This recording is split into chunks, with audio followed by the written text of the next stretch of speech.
Hello, this is presentation number 1.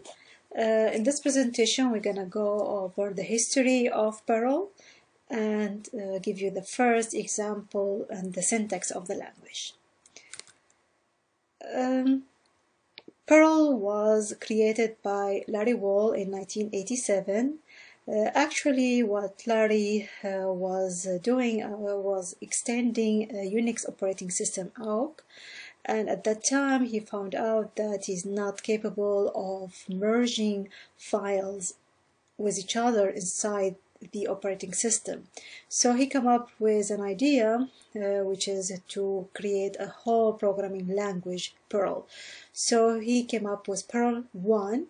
And it was just to manipulate and to manage text files. So it's kind of manipulating text and to have a way to merge and add and write regular expressions. So that was the main purpose actually. Over time, Perl became so powerful that extended from 5 pages at the beginning to when the release of Perl 4 became 200 pages of code and of keywords. And at that time, the book that Larry wrote, named Camel Book, became so famous. And at that time, the sysadmins, they rejoiced by this kind of language that give them the possibility to manipulate a lot of functionality in word processors. The most famous version is number 5, 1995, and we say this is a long time ago, but still today Perl is very popular.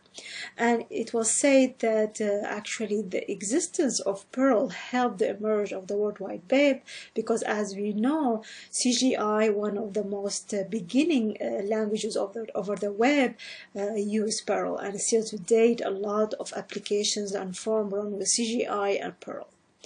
The latest release, the 6, started into an idea in 2001, but it was like a community-based forum that they will add more keywords and more functionality to Perl.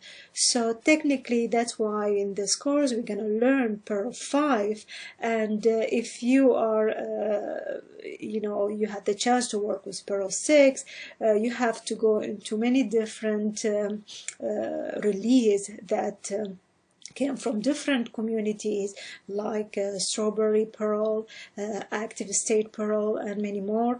So that's why I feel the most stable version is Perl 5, and then Perl 6 will not be more different. Whatever you write in Perl 5 will work on Perl 6.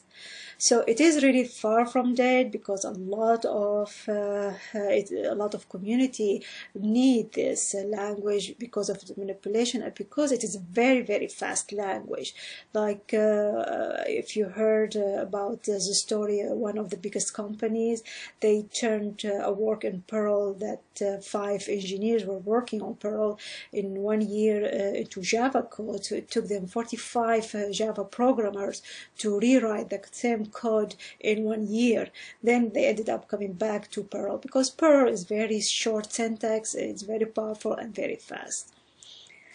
It continues development, and you can see more if you Google Span with Perl. It's a repository that can help you find modules and some executed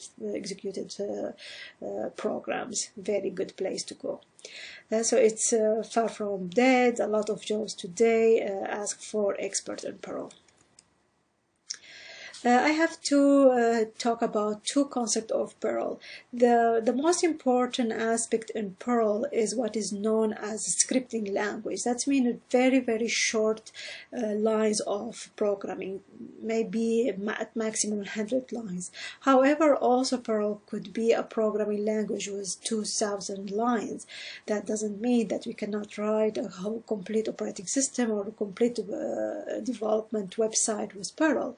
However, is known more as a scripting language, and this is what we're going to see in this course. What else? I have to say also that Perl extended a lot over the last years. For example, Larry was able to add object-oriented programming and the functionality of the new languages in Perl. And when he decided to rewrite Perl 5, actually, the whole idea was because a lot of other programming languages started to appear, like Python, function programming.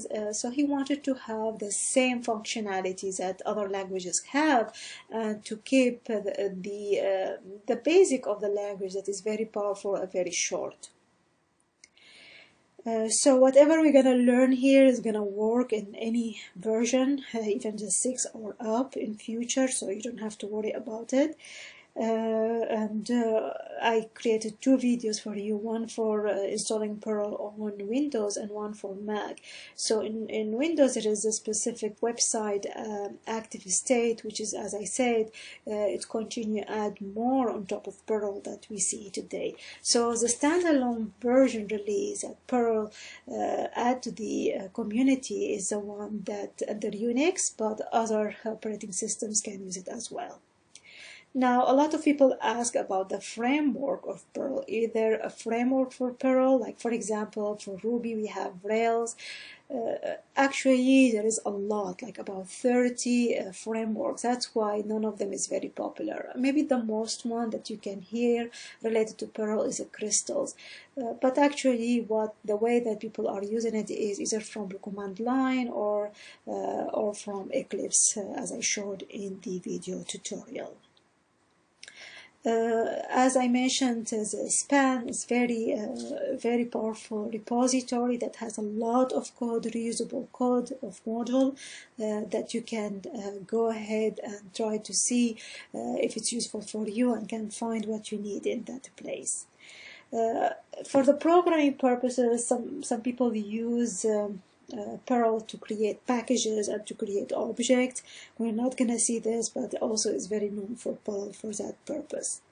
The main motto that Larry kept in designing Perl to make it very simple and to serve the purpose, which is manipulating text and creating regular expressions to be able to handle very quick any kind of operations on files easily.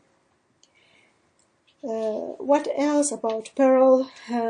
I should say here, there is many ways to say the same things in other languages, for example, and you can see in Perl it has the same concept, and it's known more about the shortcut concept that, for example, yes, we can say cannot instead of can, but people, when they know there is a shortcut to use some stuff, that's why you will use it, and it will be awkward if you are using it cannot.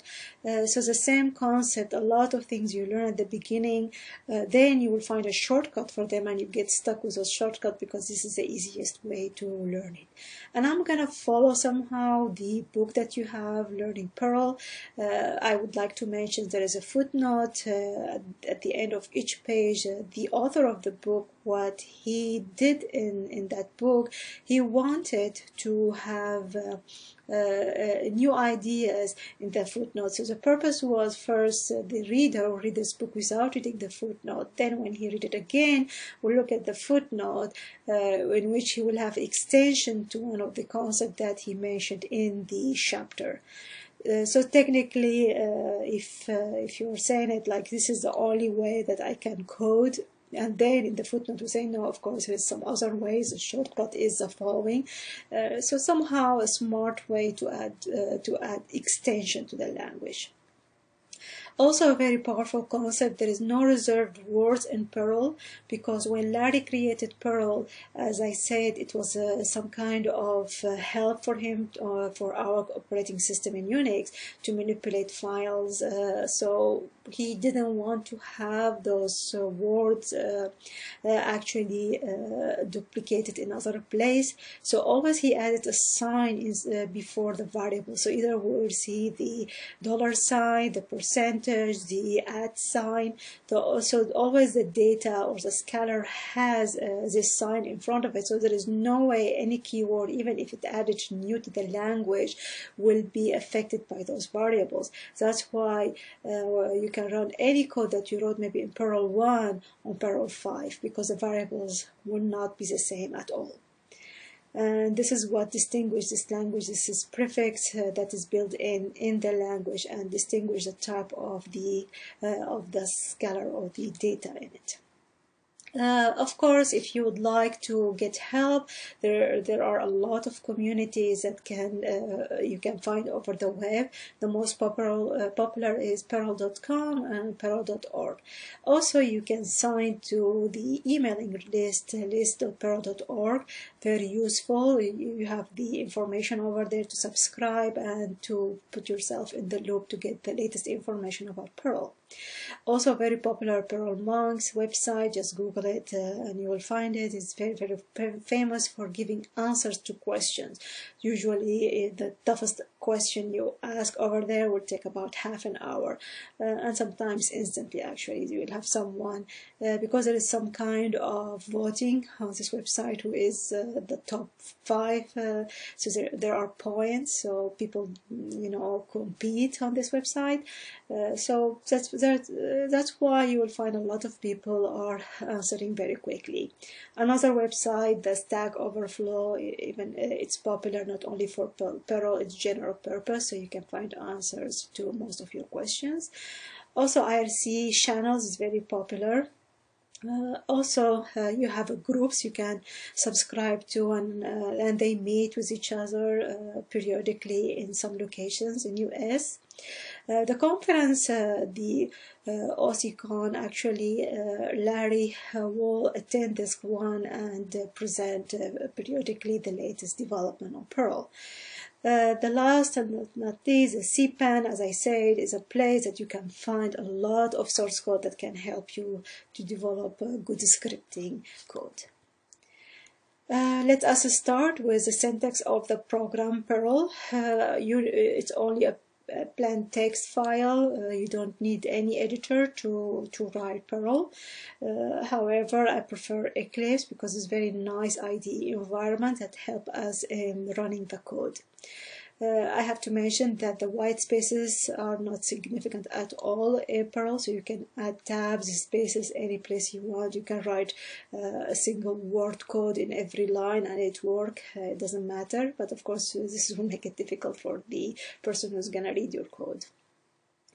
Delimiter is the semicolon. This is how the statements finish. So you can add a semicolon on the line. You can add more than one statement, split them by semicolon. If you want to comment, you end the line by £. The execution of Perl, this is a complete code actually on Perl, using Perl, since it is a Unix base, so it has to start with the #bang /user/bin/Perl. This is coming from the Unix and works the same in Windows and in Mac. And as you can see, most of the program, they will write it the first time, they copy it and paste it. So this is a very important line, should be included in every program that you write. It gives you the absolute path where Perl is available in your machine. Now the first statement that we have here in Perl, just to print hello world \n, and we put double quotations. What's gonna do is it's gonna print the word hello world and carriage return and a new line. So this is the purpose of the /n, that will feed a new line at the end of the line. Otherwise, Perl will print hello world and the prompt will stay on the same line. So if you want to print something else, you need to return it to the new line. Now what I should mention, the #bing is very, very popular for every Unix